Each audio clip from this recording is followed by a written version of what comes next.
ଭାଗ ଏକ ଅମୃତ ଶିଶୁ।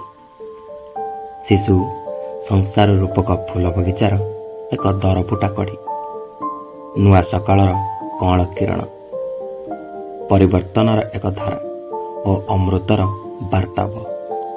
ସ୍ନେହ, ପ୍ରେମ, ଆନନ୍ଦର ମିଳିତ ବିଗ୍ରହ। ସେ ପିତାମାତାଙ୍କ ମନର ମାନଚିତ୍ର, ଭାବର ଭୂଗୋଳ ଓ ବୟସର ବୃନ୍ଦାବନ। ଶାନ୍ତ ସରଳ ତାର ମନ, ନିଷ୍କପଟ ତାର ଭାବନା, ନିଷ୍କଳଙ୍କ ତାର ଚରିତ୍ର ଓ ବିଶାଳ ତାର ହୃଦୟ। ଅଲେଖା କାଗଜଟିଏ ସେ, ତା ଉପରେ ଯାହା ଲେଖିଦେଲେ ଛାପା ହୋଇଯିବ, ତେଣୁ ସାବଧାନ ସହ ଲେଖିବାକୁ ହେବ। ମନ ସମୁଦ୍ରରେ ତାର ଜିଜ୍ଞାସାର ଜୁଆର ଅହରହ ଉଠୁଥାଏ।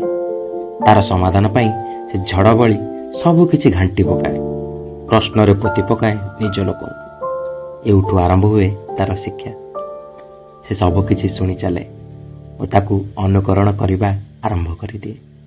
ସେ ଶାରୀରିକ ଭାବେ ଯେତେ ବଡ଼ ହେଉଥାଏ, ତାର ମାନସିକ ଅବସ୍ଥା ସେତେ ଦୃଢ଼ ହେଉଥାଏ। ଶିଶୁମାନେ ଖୁବ୍ ଅନୁକରଣ ପ୍ରିୟ। ସେମାନେ ନିଜ ଚାରିପାଖରେ ଯେଉଁମାନଙ୍କୁ ଦେଖନ୍ତି, ଯେଉଁମାନଙ୍କ କଥା ଶୁଣନ୍ତି, ସେଇମାନଙ୍କ ପରି କଥା କହନ୍ତି ଓ ସେମାନଙ୍କ ପରି ଆଚରଣ ମଧ୍ୟ କରନ୍ତି। ଯେପରି ମୁସଲିମ ପରିବାରର ପିଲାଟି ପିଲାଦିନରୁ ଉର୍ଦ୍ଦୁ କହେ, ମସଜିଦ୍ ଯାଏ, କୋରାନ ଗାଏ ଓ ପରିବାରର ପ୍ରଚଳିତ ଖାଦ୍ୟ ଖାଏ। ଠିକ୍ ସେହିପରି ହିନ୍ଦୁ ପରିବାରର ପିଲାଟି ତାର ପରିବାରର ପ୍ରଚଳିତ ବ୍ୟବସ୍ଥା ଅନୁସାରେ ମନ୍ଦିର ଯାଏ, ଗୀତା, ଭାଗବତ, ପୁରାଣ ପଢ଼େ ଏବଂ ପ୍ରଚଳିତ ଭାଷା ଅନୁସାରେ କଥାବାର୍ତ୍ତା କରେ। ଏଣୁ ପରିବେଶ ଶିକ୍ଷାର ଏକ ବଳିଷ୍ଠ ମାଧ୍ୟମ।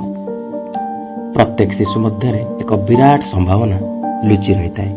ଏକ ଅସମ୍ଭବ ପ୍ରତିଭା ମୁହଁ ମାଡ଼ି ପଡ଼ିଥାଏ। ତାକୁ ଊର୍ଦ୍ଧ୍ୱମୁଖୀ କରିପାରିଲେ ସେ ବିଲେରୁ ବିବେକାନନ୍ଦ ହୋଇପାରେ, ସେ ମୋହନ ଦାସରୁ ମହାତ୍ମା ଗାନ୍ଧୀ ହୋଇପାରେ। ସମସ୍ତଙ୍କ ଭଳି ସେ ବି ଅନେକ ସ୍ୱପ୍ନ ଦେଖେ। ଗୁଡ଼ାଏ ଅନାବନା ସ୍ୱପ୍ନ ମଧ୍ୟରୁ ଉପଯୁକ୍ତ ସ୍ୱପ୍ନରେ ତାକୁ ବିଭୋର କରିପାରିଲେ ସେ ବିଶ୍ୱବିଜୟୀ ହୋଇପାରେ। ପିଲାମାନେ ହେଉଛନ୍ତି ମାତା ପିତାଙ୍କର ଶ୍ରେଷ୍ଠ ସମ୍ପତ୍ତି। ତାକୁ ଉତ୍ତମ ଭାବେ ଗଢ଼ି ତୋଳିବା ଦରକାର। ଇଂରାଜୀରେ କୁହାଯାଏ, child is the best property of parents. ଧନ୍ୟବାଦ।